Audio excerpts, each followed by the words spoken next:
Hello there. I hope you don't mind me sitting here in the semi-dark. Do you see that little camera sitting on the bookshelf behind me? It has a tiny light on the front of it. Usually, that light is a bright, cheerful green. Right now, it's blinking red. My son David put it there. He calls it peace of mind. I call it my digital babysitter. The light is red because about 10 minutes ago, I walked out into the hallway and pulled the plug on the main wireless internet router. David is a vice president at a very important software company. He believes that every human problem can be solved with a piece of code and a motion sensor. But he completely forgot that his 78-year-old mother knows how to follow a power cord to a wall outlet and pull it out. His smart house is dead right now. He's on an airplane, somewhere over the Atlantic Ocean, flying to a conference in London. His phone is on airplane mode. I'm recording this using my own private cellular data plan on my phone, something he can't track. So, I have a few hours of glorious, completely unmonitored freedom to sit here and talk to you before he lands, gets the offline alert, and panics. I want to tell you a story. It isn't a loud story. There's no shouting, no dramatic courtroom scenes. It's a quiet story about how you can lose your entire life without ever leaving your comfortable chair. I was a head nurse at Cleveland General Hospital for 35 years. I ran the emergency room trauma ward. I managed schedules for 50 nurses. I held the hands of terrified young mothers. And I kept a cool head when everything around me was absolute chaos. I survived raising 3 teenagers in the 1980s without a single tracking device. My husband passed away when he was only 42 years old. His heart just gave out. I paid off the mortgage on our house by myself. I mowed my own lawn. I shoveled my own snow. I was a highly capable woman. And yet, here I am today, living in my son's basement in Colorado. They call it an in-law suite. It sounds much fancier than a basement, doesn't it? It has luxury vinyl floors that look like real wood, and the walls are painted a very modern, very depressing shade of storm cloud gray. How did I get here? It's actually quite funny in a tragic sort of way. It started with a piece of sourdough bread. Last November, back in my house in Ohio, I was making toast. I got distracted by a blue jay outside my kitchen window. The toast burned. A little smoke curled up to the ceiling. Now, back in the old days, you'd wave a dish towel around, open a window, and eat the burnt toast anyway because you grew up during hard times and you don't waste food. But my son had recently installed a smart smoke detector in my house. Because he loves me. Because he wants me to be safe. That machine didn't just beep.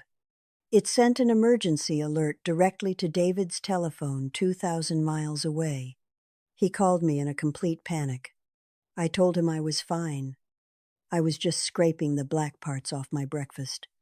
But the seed was planted. The next week, he flew out to Ohio. He sat me down at my own kitchen table, the one Arthur and I bought at a garage sale 40 years ago, and he used that voice. You know the voice.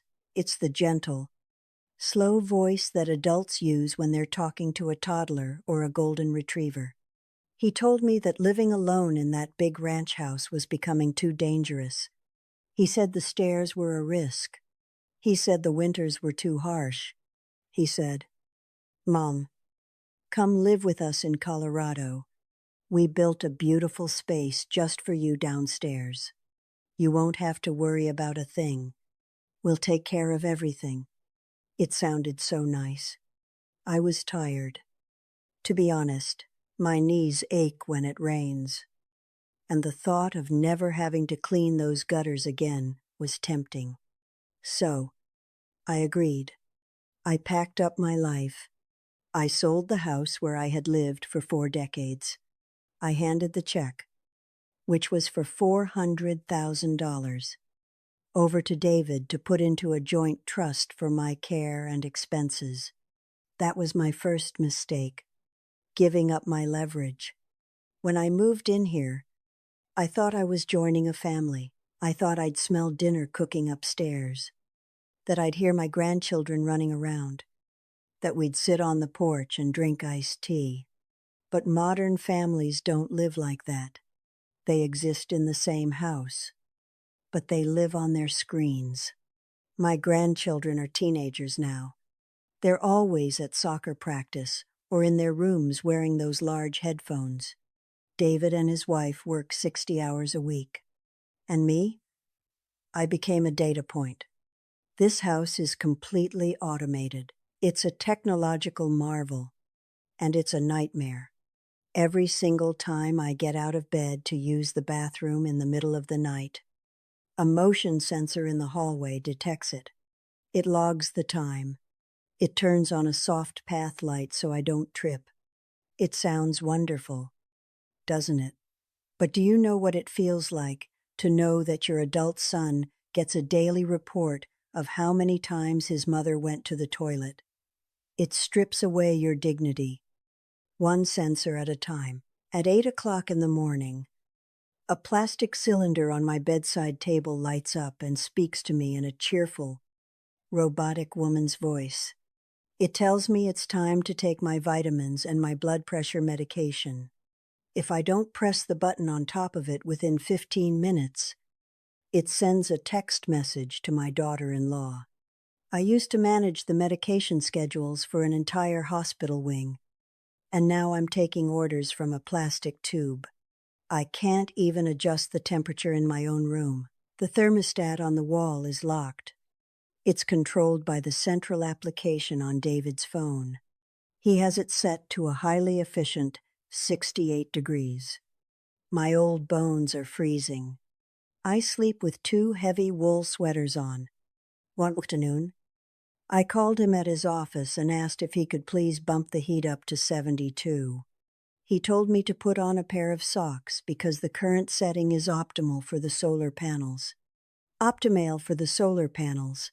I birthed this child, and he's telling me to compromise with the roof. That's the dry humor of it all. They think they're preserving your life, but they're really just preserving your body while your soul slowly freezes to death in a perfectly climate-controlled environment. The real breaking point happened 2 days ago. It was a Tuesday. I walked over to the smart home control panel on the wall to try and turn off a hallway light. Just as I touched the screen, a system notification popped up. It was a mirrored text message from David's phone to his wife. I know I shouldn't have looked, but I did. David wrote that the sensors showed I was pacing the floor at 3 o'clock in the morning again. His wife replied that it was waking her up because the notification kept buzzing on her nightstand. David wrote back, and I remember every single word exactly. He wrote, "I'll send an email to her doctor to up her sleep medication dose. We need her to sleep through the night.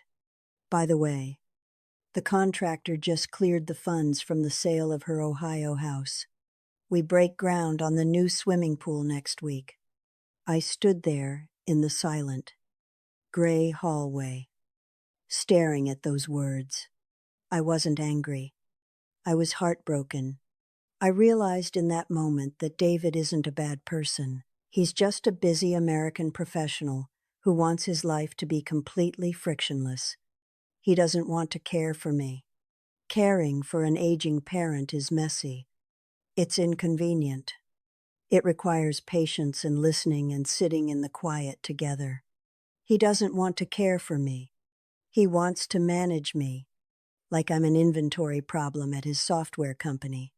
If the mother unit is pacing at night, apply a chemical patch, increase the medication, silence the alarm, and the money from my house, the house where I nursed my dying husband, The house where we celebrated Christmases and birthdays was being used to dig a hole in the backyard for a swimming pool.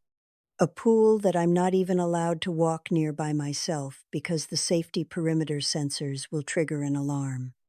I realized that if I stay here, I won't die of a heart attack or old age. I'll die of being perfectly managed. I'll fade away in a locked room, completely safe, completely secure, and completely alone. So, I made a decision. I'm 78 years old, but my mind is as sharp as it was when I was 40. Yesterday, while they were all at work and school, I called my lawyer back in Ohio. I told her I want my half of the trust frozen immediately. I'm taking my money back. David thinks he controls all the finances now, but what he doesn't know is that I have a private pension from Cleveland General Hospital that deposits into a separate account every single month. I never told him the password. This morning, I walked down to the bank, withdrew the cash, and met with a real estate agent. I rented a small, one-bedroom apartment over near the downtown area. It isn't fancy. It has old radiators that probably make a terrible clanking noise in the winter.